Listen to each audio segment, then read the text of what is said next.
Mesdames et messieurs, bonsoir et merci de votre fidélité de suivre ce journal. La météo tout d'abord qui prévoit des activités pluvio-orageuses faibles à modérées en première partie de nuit sur le sud d'Amagaram et en deuxième partie de nuit et début matinée de demain sur le sud des régions du fleuve.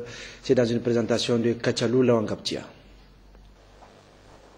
Mesdames et messieurs, c'est Plater, bonsoir et très ravi de vous retrouver une fois encore à votre rendez-vous sur le temps ce vendredi 18 juillet 2014. Et tout d'abord, très bonne rupture de jeûne à tous. Et dans l'espoir que mes cousins P et M n'ont pas déjà cassé le jeûne. Pour revenir sur le temps, sachez que la situation météorologique se présente plutôt modérément bien. Après donc les précipitations enregistrées hier sur les régions ouest du pays, nous assistons encore à quelques formations pluvio-orageuses sur le pays. C'est ce qu'on peut voir sur la photo satellite donc de 18 heures locales où l'on note donc la présence là des formations pluvio-orageuses. Là, sur le nord d'Amagaram-Mounio, mais également sur le nord Maradi. Hors de nos frontières, en évolution, un important système pluvieux-orageux, là, sur le nord Nigeria. Hors de nos frontières, toujours. Au centre du Tchad, on assiste à la formation ou à l'évolution d'une zone pluvio-orageuse. Donc, ce qui nous amène à prévoir, en cours des premières parties de nuit, des activités pluvio-orageuses faibles à modérées, là, sur le sud de Damagaram-Mounio, sud Maradi. Et des activités de faible ampleur sont également attendues là sur l'extrême sud Ader. En cours de deuxième partie de nuit, d'autres activités pluvio-orageuses faibles à modérées sont là prévues sur les régions sud du fleuve. Dans le même temps, on assistera plus à l'est donc à des passages nuageux là sur le sud Manga. Pour la matinée de demain, sachez qu'on assistera à un temps quelque peu nuageux sur les régions ouest du pays, mais également sur toute la bande sud de notre pays. La Terre tourne actuellement et la nuit s'annonce et elle va continuer à tourner. Et nous ferons face demain au soleil à partir de 5h41 donc à Bilma, 5h48 à Guigimi, 5h51 à Difa, 5h53 à Ménesoroa, 6h à Gouré, 6h03 à Agadez, 6h05 à Zender, 6h07 à Magaria, 6h13 à Maradi, 6h18 à Tawa, 6h20 à Birninkoni, 6h30 à Dosso, 6h30 à Gaya, 6h33 à Niamey et enfin 6h35 à Tilaberi. Toujours demain, il disparaîtra dès l'horizon à 18h40 à Difa, 18h40 à Ngigimi également, 18h43 à Ménesoroa, 18h48 à Bilma, 18h50 à Gouré, 18h54 à Magaria, 18h55 à Zender, 19h02 à Maradi, 19h05 à Agadez, 19h10 à Birninkoni, 19h12 à Tawa, 19h14 à Gaya, 19h17 à Dosso, 19h22 à Niamey et enfin 19h26 à Tilaberi. Mesdames et messieurs, c'est ce qui met un terme à cette page météorologique. Au revoir et à demain.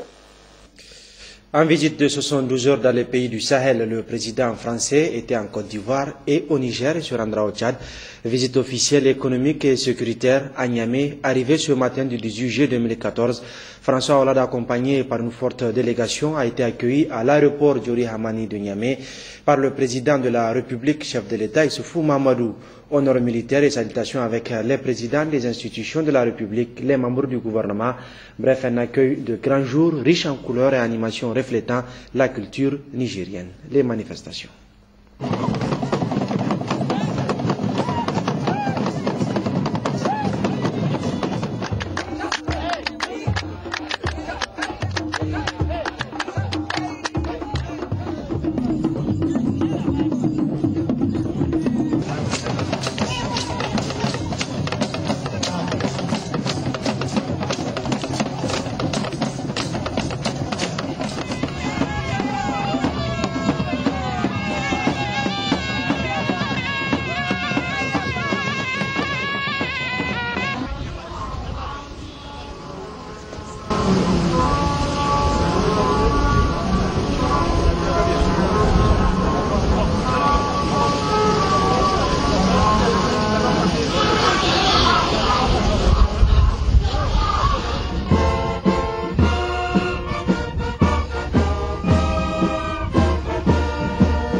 Mais oui.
Après cet accueil chaleureux à l'aéroport de Niamey et dans la ville, les deux délégations conduites par le président de la République, Issoufou Mahamadou, et son hôte français, François Hollande, ont tenu une séance de travail au palais de la présidence.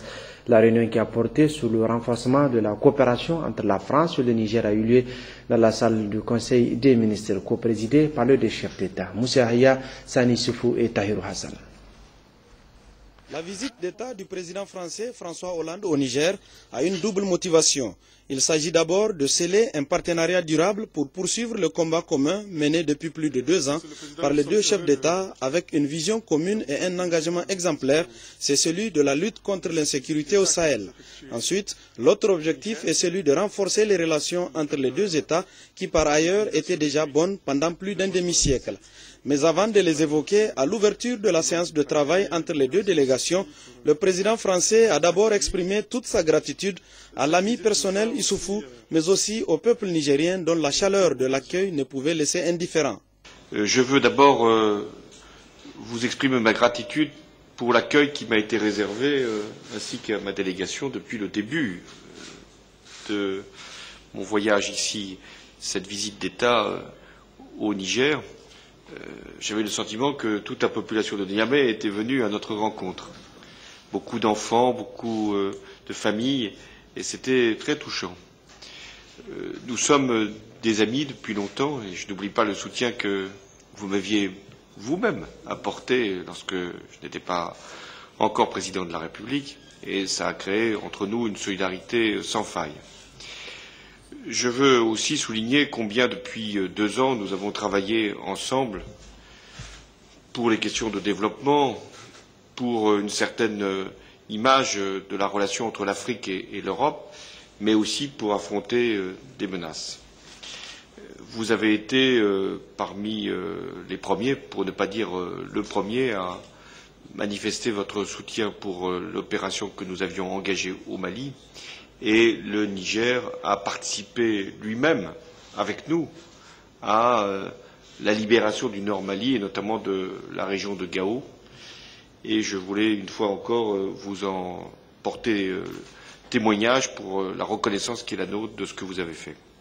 Et puis, je n'oublie pas non plus la médiation qui a été celle que vous avez menée pour faire libérer nos compatriotes, notamment ceux qui avaient été enlevés ici, à Arlit, et je m'en souviens, parce que ces personnes ont été retenues 3 ans. Alors, rien que pour cela, ma visite a un sens. Mais elle en a un autre, parce que nous devons encore poursuivre les mêmes objectifs. La sécurité, le développement, et également ce qui relève de nos propres initiatives, je pense à celle de la France pour la conférence sur le climat, ou à ce que je peux traduire, nous en parlions tout à l'heure, dans les instances internationales G8, G20, pour la lutte contre les inégalités. Sur la question de la sécurité, les menaces, elles sont toujours là.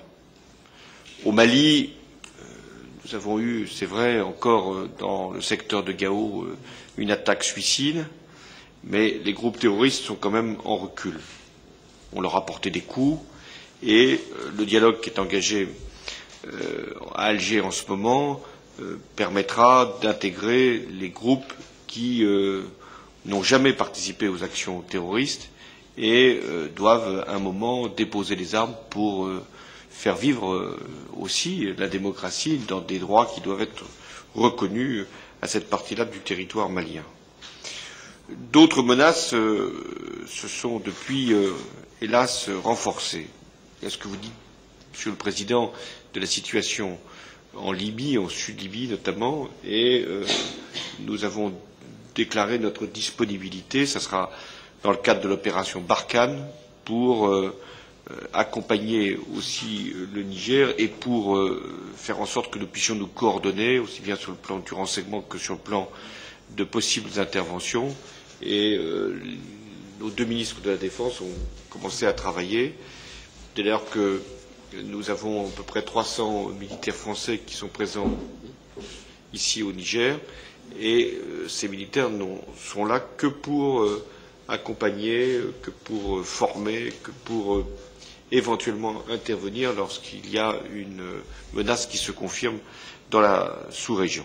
Avant cette adresse du président François Hollande, c'est son hôte Issoufou Mahamadou qui a exprimé toute sa satisfaction pour l'apport de la France à la lutte contre l'insécurité, avant de rappeler pour s'en réjouir la bonne santé de la coopération entre la France et le Niger.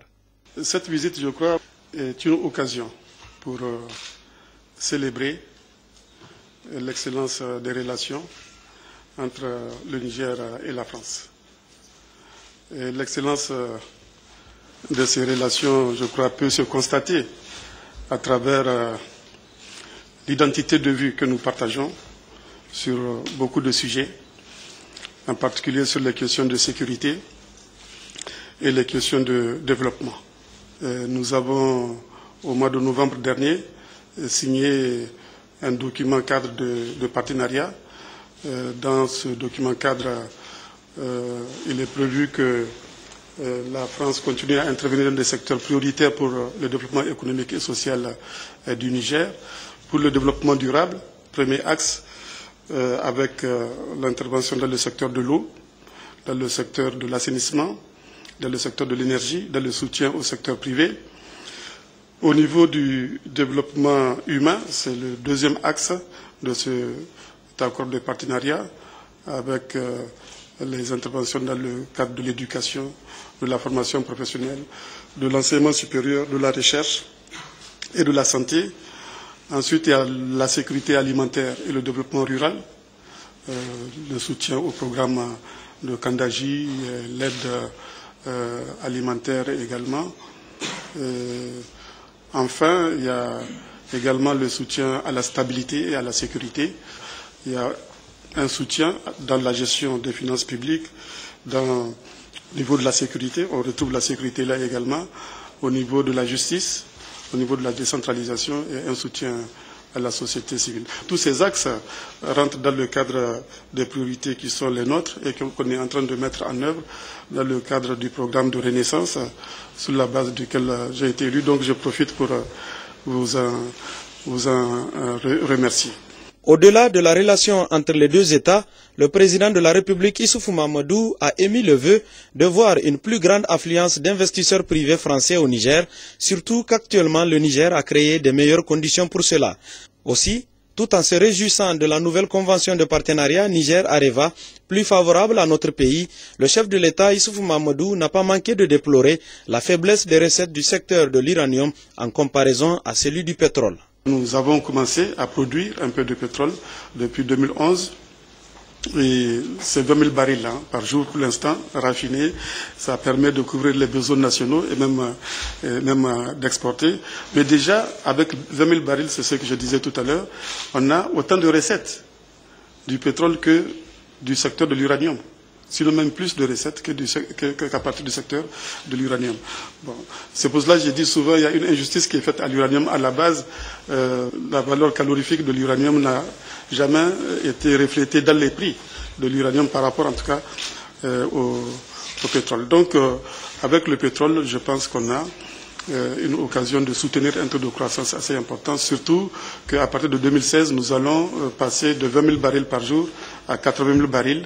Et peut-être plus tard, l'objectif serait de produire 200 000 barils par jour. Enfin, dans le domaine sécuritaire, le président Issoufou a salué tout l'apport de la France à la pacification du Sahel, le Sahel où des menaces sont encore perceptibles en provenance de la Libye et du nord Nigeria.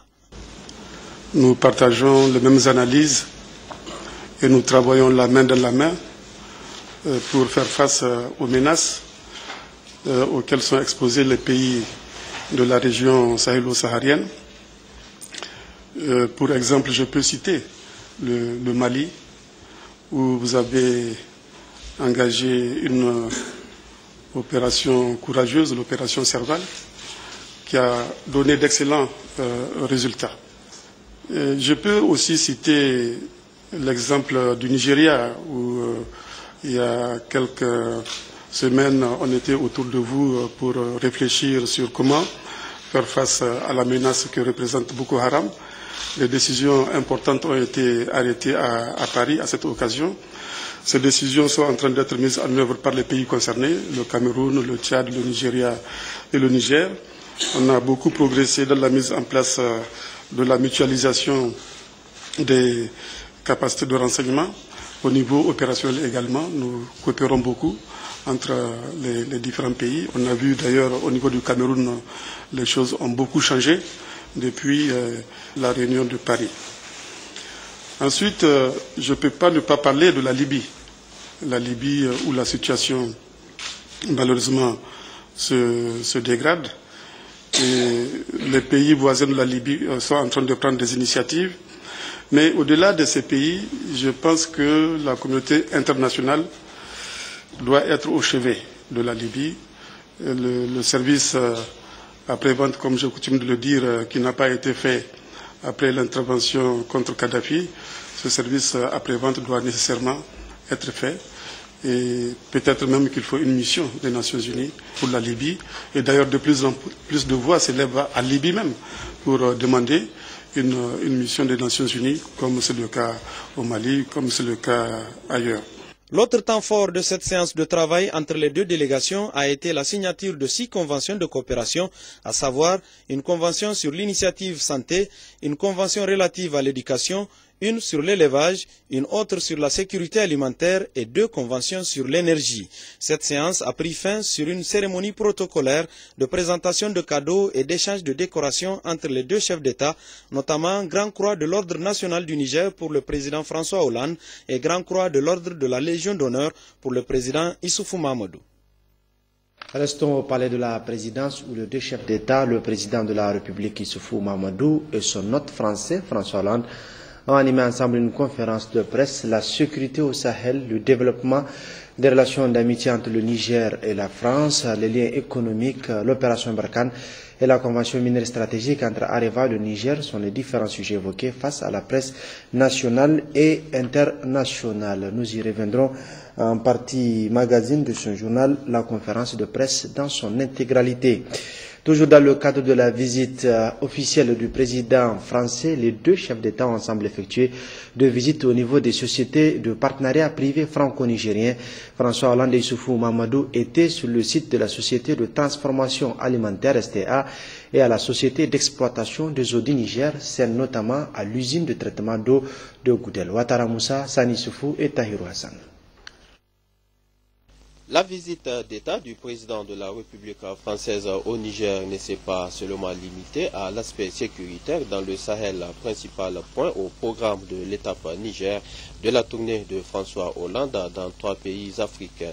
Il a également été question des échanges économiques entre la France et le Niger, toutes choses qui rentrent dans le cadre du développement de notre pays. Ainsi, dans l'après-midi, le président français a effectué le déplacement sur le site de la société de transformation alimentaire, l'ASTA, et à l'usine de traitement d'eau de Goudel. À la première étape de ces visites, le président François Hollande a été accueilli par son homologue nigérien, le président de la République Issoufou Mahamadou. Et ensemble, ils se sont enquis du bon fonctionnement de la société de transformation alimentaire et de ses activités. La STA est un partenariat franco-nigérien d'industriels innovants pour contribuer à la lutte contre la malnutrition. En effet, la société fabrique et met à la disposition des populations des produits destinés à la prévention et au traitement de la malnutrition. Elle vise ainsi à faciliter l'accès et la disponibilité de ces produits pour l'amélioration du statut nutritionnel des populations de manière générale et celui de la femme et de l'enfant en particulier. Avant de quitter les locaux de la société de transformation alimentaire à la STA, le président François Hollande a signé le livre d'or de la société. L'étape suivante des visites conjointes a conduit les 2 chefs d'État à l'usine de traitement d'eau de Goudel gérée par la société d'exploitation des eaux du Niger, la SEN, qui est une société nigérienne de droit privé, filiale du groupe Veolia, intérêt français.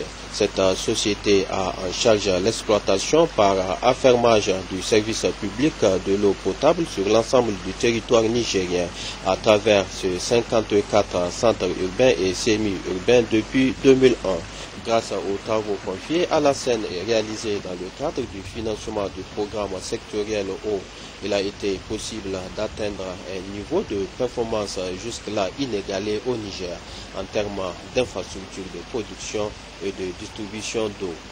À cette étape, le livre d'or de la Seine a été signé et par le président de la République française François Hollande et par le président de la République du Niger Issoufou Mahamadou. Ces visites conjointes des deux chefs d'État mettent en lumière des partenariats exemplaires privés franco-nigériens.